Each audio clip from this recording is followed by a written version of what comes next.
청취자 여러분, 당장 내상이 막 타들어가는 엄청 다급한 상황에서 고객센터에 전화를 걸었다고 한번 상상해 보시죠. 아, 생각만 해도 벌써 막막해지는데요. 그렇죠.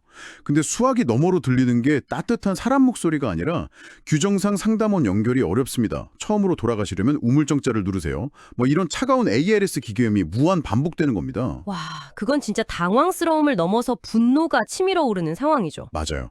결국에는 그 거대하고 매끄러운 강철벽 앞에 나 혼자 아무 장비도 없이 맨몸으로 서 있는 듯한 그런 끔찍한 무력감이 덮쳐오잖아요.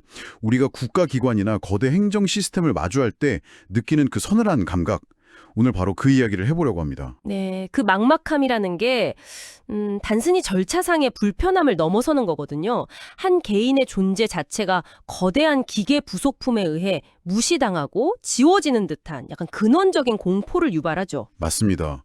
그래서 오늘 저희가 준비한 심층 탐구 자료가 바로 그 무력감과 공포가 임계점을 넘어서 거대한 분노로 폭발했을 때 대체 어떤 날것의 텍스트가 탐생하는지를 아주 적나라하게 보여줍니다. 제목부터가 엄청나죠. 네, 제목이 모든 공무원 보아라입니다. 단 4문단으로 이루어진 아주 짧은 글인데 그 안에 담긴 에너지가 진짜 폭발적이거든요. 납세자인 국민과 국가의 행정력, 즉 공무원 사이의 팽팽한 긴장관계를 다루고 있습니다. 아주 뜨거운 텍스트죠. 그러니까요. 그래서 본격적인 이야기에 앞서서 우리 청취자님들께 오늘 저희의 스탠스를 명확히 해두고 싶습니다. 이 자료가 특정 직업군을 향해 굉장히 수위가 높고 파괴적인 비판을 던지고 있거든요. 네, 아주 강도 높은 비판이죠. 저희는 이 주장에 동조해서 누군가를 공격하려는 것도 절대 아니고요. 반대로 이 글의 저자를 비판하려는 것도 아닙니다. 철저히 관찰자의 입장에 서는 겁니다.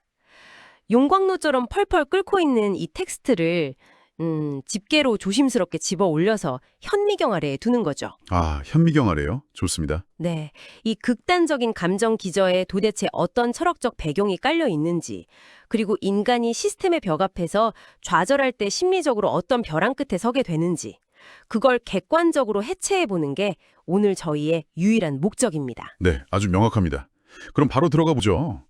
이 글은 첫 문장부터 아주 강력한 시각적 이미지를 던지며 시작합니다.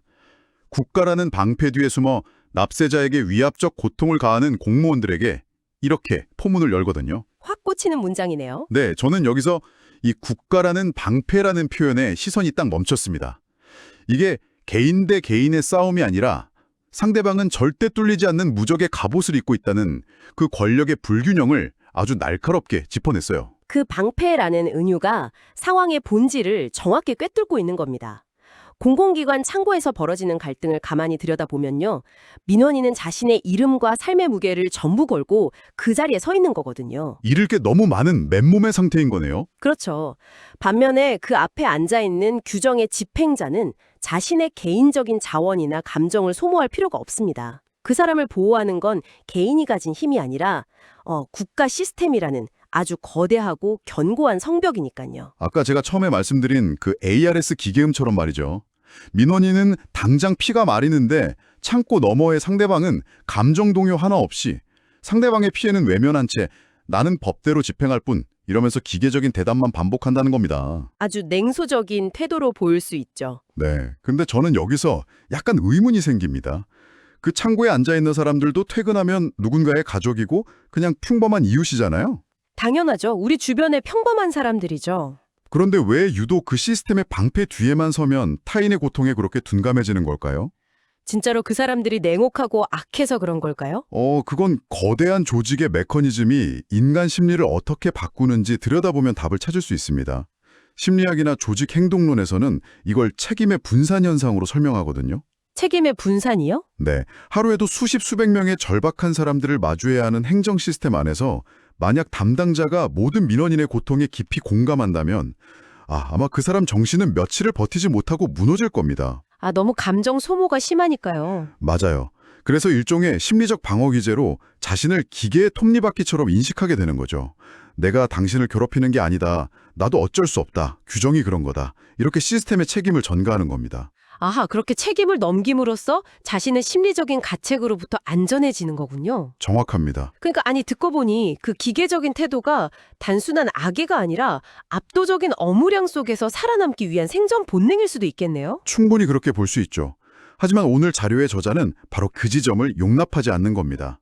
이유야 어찌 되었든 규정이라는 방패 뒤에 숨어서 타인의 고통에 눈을 감는 그 기계적인 집행 방식 자체가 저자 시각에서는 평등의 원칙을 정면으로 위배하는 폭력이라고 규정되는 거죠. 잠깐만요. 바로 그 부분에서 제 머릿속에 혼란이 좀 옵니다. 어떤 부분이죠? 우리가 학교에서 사회나 법 배울 때 그 평등이라는 건 법의 여신 디케처럼 눈을 가리고 어느 누구에게나 심지어 대통령이든 평범한 시민이든 감정에 휘둘리지 않고 똑같은 잣대를 대는 거라고 배우잖아요. 그렇죠. 예외 없는 적용을 평등이라고 흔히 생각하죠. 네.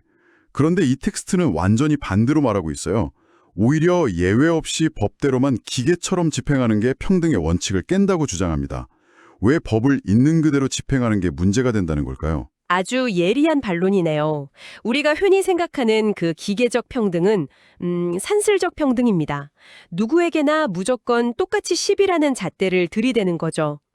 하지만 이 텍스트가 분노하는 지점은 법이나 규정이 사람의 체온을 잃어버렸을 때 발생합니다. 사람의 체온을 잃어버렸을 때요. 네, 인간의 삶은 수학 공식처럼 딱 떨어지지가 않거든요. 사람마다 처한 상황이 다르고 견딜 수 있는 고통의 한계치도 다 다릅니다. 그래서 이 원문에서 유독 강조하는 단어가 바로 경위와 상식입니다. 경위와 상식, 어떤 일이 벌어지게 된 앞뒤 맥락을 뜻하는 거군요. 그렇죠. 종이 위에 쓰인 차가운 규정에만 몰몰되어서 그 규정이 지금 당장 피 흘리며 서 있는 사람에게 적용될 때 어떤 파괴적인 결과를 낳을지에 대한 최소한의 상식적인 고려가 빠져 있다는 겁니다. 맥락이 완전히 무시된 거네요. 맞아요. 맥락이 거세된 법은 더 이상 사람을 지키는 울타리가 아닙니다. 사람을 찌르는 무기가 되죠. 그래서 저자는 상식이 빠진 규정 집행은 평등을 가장한 폭력이고 결국 자신의 삶을 파괴하는 칼이 되어 돌아올 것이라고 섬뜩하게 경고하는 겁니다. 방패가 칼이 되어 돌아온다. 와, 이건 처음에는 자신을 보호하던 견고한 시스템이 결국 인간성을 상실하게 만듦으로써 스스로를 파괴할 거라는 진짜 무서운 통찰이네요. 아주 서늘한 경고죠. 네. 그런데 청취자 여러분, 바로 이 지점에서부터 오늘 자료의 분위기가 완전히 다른 차원으로 뜁니다. 지금까지는 그래도 규정, 행정, 평등, 약간 이런 사회과학적인 테두리 안에서 논리가 전개됐거든요. 근데 갑자기 시야가 우주적인 차원으로 확 넓어집니다. 어조가 논리적 비판에서 원초적인 저주로 급격하게 전환되는 순간이죠. 맞아요. 저 이 부분 처음 읽었을 때 솔직히 등골이 서늘했습니다. 화무시비롱이라는 사자성어가 딱 등장하거든요. 열을 붉은 꽃은 없다. 즉, 지금 네가 가진 그 무소불위의 권력과 방패도 언젠가는 끝이 난다 이거잖아요. 네, 권력의 유한함을 경고하는 거죠. 그러더니 아주 적나라한 표현이 이어집니다. 당대의 대가를 치르지 않는다면 자식 때에 이르러 죽음의 고통보다 더한 형벌을 받게 될 거다. 결국 신경이 마비된 반쪽의 인간으로 평생을 살아갈 거다. 이렇게 말합니다. 표현이 정말 파괴적이죠. 그러니까 단순한 항의성 민원이 아니라 거의 고대 그리스 비극에 나오는 처절한 신탁이나 저주처럼 들리거든요. 대체 왜 이렇게까지 극단적인 언어를 쓴 걸까요? 신경이 마비된 반쪽의 인간, 이 표현을 잘 보셔야 합니다. 이게 타인을 향해 던지는 저주이기도 하지만 역설적으로 저자 본인이 시스템에 부딪히며 느꼈던 고통의 크기를 그대로 비춰주는 거울이거든요. 아, 본인의 상태를 투영한 거다. 네, 원문 바로 뒤에 고통을 겪어본 자만이 고통의 무게를 안다라는 문장이 나옵니다. 거대한 권력 앞에서 철저하게 짓밟히고 무시당했을 때 느낀 뼈저린 무력감이 스스로를 마치 신경이 마비돼서 반쪽만 남은 인간처럼 느끼게 만들었을 가능성이 높은 거죠. 아, 내가 이만큼 찢기고 부서졌으니까 너도 그 고통의 무게를 똑같이 느껴봐야 한다는 일종의 절규네요. 처절한 절규죠. 판하다가 갑자기 막 인과응보니 업보니 하면서 초월적인 우주의 심판에 기대는 건 좀 논리적인 비약처럼 보이기도 하거든요. 그 비약이 바로 시스템이 완벽하게 실패했을 때 나타나는 가장 전형적인 인간의 심리 반응입니다. 아, 전형적인 반응인가요? 그럼요. 현실의 법과 제도가 내 억울함을 도저히 풀어줄 수 없고 가해자라고 생각하는 사람들은 합법이라는 방패 뒤에서 너무 평온하게 살아가고 있어요. 현실 세계에선 내가 이길 방법이 아예 없는 거죠. 진짜 숨이 턱 막히는 상황이네요. 이렇게 극단적인 절망에 빠진 인간은 결국 세속의 법을 뛰어넘는 절대적인 정의를 찾게 됩니다. 인간의 법은 너를 처벌 못하지만 우주의 법칙, 즉 업보는 반드시 너를 파멸시킬 거다. 이렇게 믿어야만 그 거대한 억울함을 안고 하루를 버틸 수 있는 거거든요. 현실에서 도저히 상대가 안 되니까 하늘의 심판을 끌어오는 거군요. 하루를 버티기 위해서. 와, 마음이 좀 무거워지네요. 근데 그 심판의 대상을 본인이 아니라 자식 대에 이르러서까지라고 측정한 건 이건 좀 너무 가혹한 거 아닙니까? 매우 가혹하죠. 하지만 권력을 쥔 자들의 가장 큰 오만이 뭔지 아십니까? 자신이 누리는 권력과 방패가 영원할 거고 그게 자기 가족과 자식들까지 안전하게 지켜줄 거라는 착각입니다. 아, 그 착각을 깨부수는 거군요. 맞습니다. 저자는 바로 그 오만함의 가장 약한 고리를 타격하는 겁니다. 너의 기계적인 법 집행으로 누군가의 삶과 가족이 파괴됐다면 그 인과율의 사슬은 반드시 너의 가장 소중한 것, 즉 다음 세대에게 이어질 거라는 경고죠. 정말 지독한 분노네요. 네, 지독한 분노의 표출인 동시에 제발 지금이라도 그 오만한 폭주를 멈추고 인간의 얼굴을 회복해달라는 약자의 가장 처절한 호소이기도 한 겁니다. 이야기를 나누다 보니까 이 텍스트에 쓰인 단어들의 숨은 결들이 막 만져지는 것 같습니다.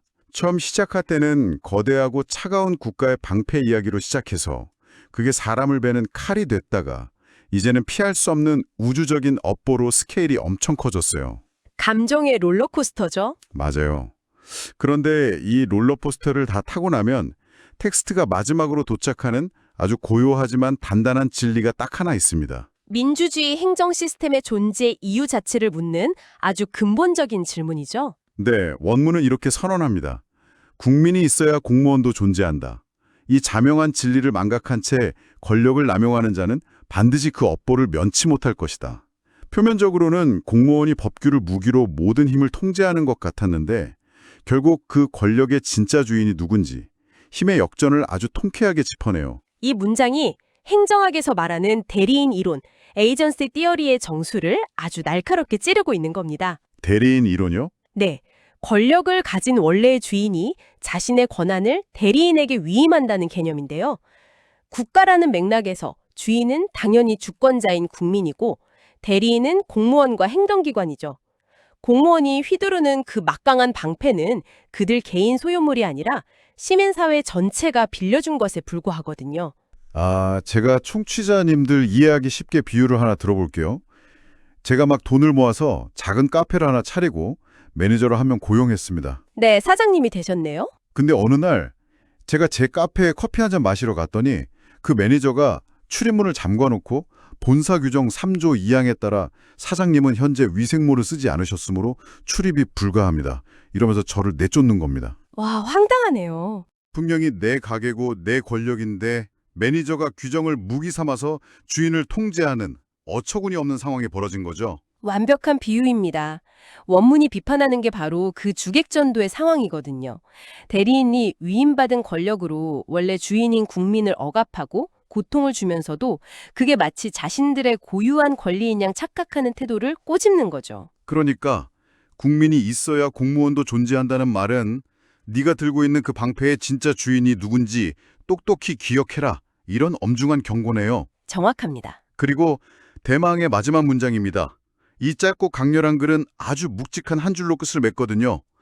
덕을 쌓지 않는 자에게 자비는 없다. 아니 내내 법, 규정, 집행, 권력 막 이런 거 이야기하다가 갑자기 덕이라는 굉장히 고전적이고 인간적인 단어가 튀어나왔어요. 이 결론은 우리는 어떻게 받아들여야 할까요? 이 덕이라는 단어야말로 시스템의 불안전성을 극복할 수 있는 유일한 열쇠라는 의미입니다. 유일한 열쇠요? 네, 아무리 법률과 제도를 촘촘하게 잘 설계하려고 해도 세상 모든 변수와 인간의 모든 고통을 법전에다 담아낼 수는 없잖아요. 결국 시스템과 규정 사이에는 필연적으로 빈틈이 생기게 마련이죠. 그 빈틈을 메우는 게 덕이라는 건가요? 맞습니다. 그 차가운 규정의 빈 공간을 메우는 건 결국 그걸 집행하는 사람의 타인을 향한 공감 능력, 즉 덕이라는 겁니다. 인간에 대한 최소한의 이해와 존중 없이 기계적으로만 시스템을 돌린다면 그 시스템은 붕괴할 거고 그 안에서 일하는 자들 역시 파멸할 수밖에 없다는 선언인 거죠. 와, 규정이라는 뼈대에 피와 살을 붙이는 게 바로 인간의 덕이군요. 자, 이렇게 해서 단 4문단으로 이루어진 폭발적인 텍스트를 저희가 모두 해체해보았습니다.